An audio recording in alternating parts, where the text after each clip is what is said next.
કલ્પના કરો, લાહોરના ધમધમતા રસ્તાઓ, ચારેય બાજુ રિક્ષાનો ઘોંઘાટ, મસાલાની તીવ્ર સુગંધ અને હજારો ચહેરાઓની ભીડ.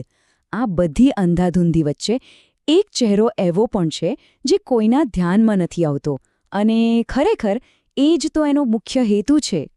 એના કપડાં સાવ મેલા છે, બોલચાલમાં પાક્કો લાહોરી લહેજો. એ ભીડમાં એટલી સહેજતાથી ભળી જાય છે કે જાણે ત્યાંનો જ છે, એકદમ અદૃશ્ય.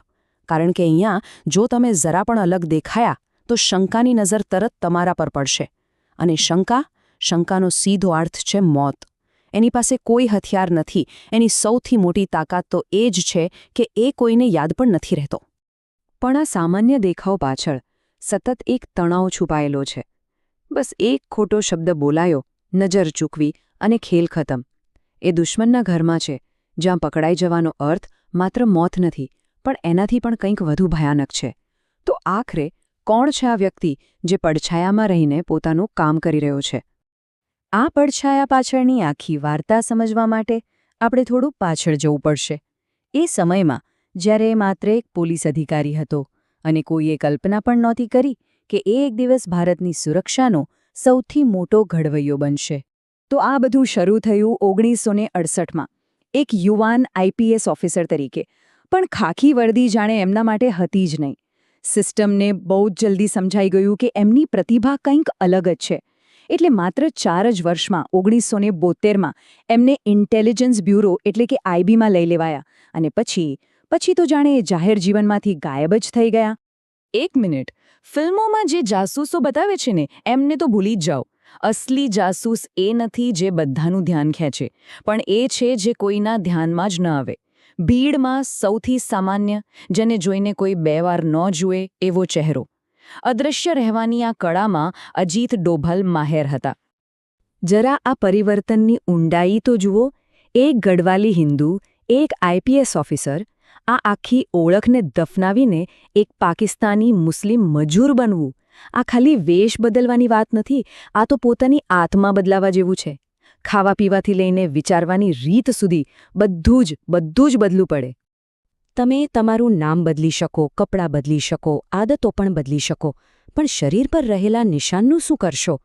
ડોભાલ માટે બાળપણમાં વિંધાવેલા કાન એક ટાઈમ બોમ્બ જેવા હતા. એક નાનકડી ભૂલ અને આ એક નિશાન એમની આખી કહાની દુનિયા સામે મૂકી દેત. ચાલો હવે આપણે સીધા એ જગ્યા અને સમયમાં જઈએ જ્યાં આ ખતરનાક ખેલ ખેલાઈ રહ્યો હતો. આ ખરેખર સિંહની ગુફામાં પ્રવેશવા જેવું હતું, જ્યાં દરેક ખૂણે ખતરો અને શંકા છુપાયેલા હતા. એ સમય હતો જનરલ ઝિયાઉલ હકના પાકિસ્તાનનો.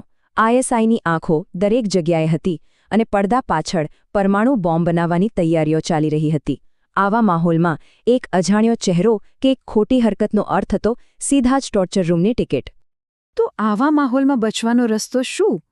કોઈ હાઈટેક ગેજેટ નહીં, પણ સમાજમાં એકદમ નીચેના સ્તરે ભળી જવું. એટલે તેઓ ક્યારેક મૂચી બન્યા, ક્યારેક ભિખારી, તો ક્યારેક કોઈ નાના મોટા વેપારી. કેમ કે દુનિયાની નજરમાં જેનો કોઈ અસ્તિત્વ જ નથી, એના પર કોઈ શંકા પણ કરતું નથી. પણ સૌથી ભયાનક ક્ષણ તો હજુ આવવાની બાકી હતી. એક એવી ક્ષણ જ્યારે એમની જિંદગી બસ એક પાતળા દોરા પર લટકી રહી હતી. ઘટના છે લાહોરની એક દરગાહની. ભીડમાં એક વૃદ્ધ માણસ એમની નજીક આવ્યો અને એમને રોક્યા. એની તીક્ષ્ણ આંખો ડોભાલના ચહેરાને સ્કેન કરી રહી હતી, જાણે કોઈ છુપાયેલું સત્ય શોધી રહી હોય. અને પછી એ 3 શબ્દો આવ્યા જે કોઈ પણ અંડરકવર એજન્ટ માટે મોતની ઘંટડી સમાન હોય. એ વૃદ્ધે એકદમ શાંતિથી પૂછ્યું, તુમ હિન્દુ હો? હવે એ 1 સેકન્ડ વિશે વિચારો. એક ક્ષણે ડોભાલના મગજમાં શું ચાલતું હશે? આસપાસ ગુસ્સાથી ભરેલી ભીડ છે. ચહેરા પર જો જરાક પણ ગભરાટ દેખાયો તો બસ ખેલ ખતમ. પણ એમણે પૂરા આત્મવિશ્વાસથી ના પાડી દીધી. છતાં પેલો વૃદ્ધ માણસ માન્યો નહીં. એણે ઈશારો કરીને ડોભાલને એક નાના બંધ રૂમમાં આવવા કહ્યું. રૂમનો દરવાજો બંધ થયો. મોતનો ડર એની ચરમસીમાએ હતો. અને પછી એક એવો વળાંક આવ્યો જેની કોઈ કલ્પના પણ ન કરી શકે. એ વૃદ્ધે કહ્યું કે એ પોતે પણ એક હિન્દુ હતો, જે વર્ષોથી પોતાની ઓળખ છુપાવીને ત્યાં જીવી રહ્યો હતો. એણે ડોભાલને એ જ નિશાનીથી ઓળખી કાઢ્યા હતા જેનો ડોભાલને સૌથી વધુ ડર હતો, કાનના છેદ. અને એણે માત્ર એક જ સલાહ આપી, આને કોઈ રીતે છુપાવી દે, નહીં તો તું માર્યો જઈશ. ડોભાલ એ રૂમમાંથી જીવતા તો બહાર આવ્યા, પણ એ અનુભવ મોતને રૂબરૂ મળવા જેવો હતો. 7 વર્ષ સુધી આવા ભયાનક જોખમમાં રહ્યા પછી આખરે આનું પરિણામ શું આવ્યું? જો, ગુપ્ત મિશનની સફળતા ક્યારેય જાહેરમાં સ્વીકારવામાં આવતી નથી, પણ હા, એના સંકેતો ઇતિહાસમાં ચોક્કસ નોંધાઈ જાય છે. એવું માનવામાં આવે છે કે પાકિસ્તાનના પરમાણુ કાર્યક્રમ અને ISIની અંદરની યોજનાઓ વિશેની સૌથી નિર્ણાયક માહિતી આ મિશનમાંથી જ આવી હતી. પણ જો આજે તમે સત્તાવાર ફાઇલોમાં શોધવા જશો તો તમને કંઈ નહીં મળે, કારણ કે સૌથી મોટી જીતની ક્યારે કોઈ રસીદ નથી હોતી. ભલે ફાઇલો મૌન રહી, પણ 1988ના વર્ષમાં કંઈક એવું થયું જેણે આખી દુનિયાને એક સત્તાવાર સંકેત આપી દીધો. અજીત ડોભાલને કીર્તિ ચક્રથી સન્માનિત કરવામાં આવ્યા. આ ભારતનો શાંતિના સમયનો બીજો સૌથી મોટો વીરતા પુરસ્કાર છે, જે લગભગ હંમેશા સૈનિકોને જ મળે છે, કોઈ જાસૂસને નહીં. અને આ જ તો આખી વાતનો સાર છે. સમજો, કોઈ IB ઓફિસરને આ એવોર્ડ મળે એવું લગભગ ક્યારે બનતું નથી. આ એક અભૂતપૂર્વ ઘટના હતી. સરકારે સત્તાવાર રીતે ભલે એક શબ્દ પણ ન કહ્યો હોય, પણ એ મેડલ પોતે જ બધું કહી રહ્યો હતો. એ એક મૌન સ્વીકૃતિ હતી કે પડદા પાછળ આ માણસે કંઈક એવું કર્યું છે જેની કલ્પના પણ મુશ્કેલ છે. અને પછી જે પડછાયો વર્ષો સુધી પાકિસ્તાનની ગલીઓમાં ભટકતો હતો તે પોતાના ઘરે પાછો ફર્યો. પણ વાર્તા અહીં પૂરી નથી થતી. અહીંથી તો તે વધુ રસપ્રદ બને છે. આ ઘટનાક્રમ ખરેખર અદ્ભુત છે.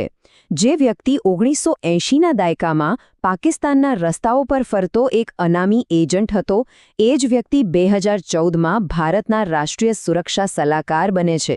અને પછી સર્જિકલ સ્ટ્રાઇક હોય કે બાલાકોટ એર સ્ટ્રાઇક, આવા નિર્ણયો પાછળ એ જ વ્યક્તિનું દિમાગ હતું જેણે લાહોરની ગલીઓમાં મોતને ખૂબ નજીકથી જોયું હતું. આ બધું આપણને એક અંતિમ અને બહુ મહત્વના વિચાર પર લાવે છે.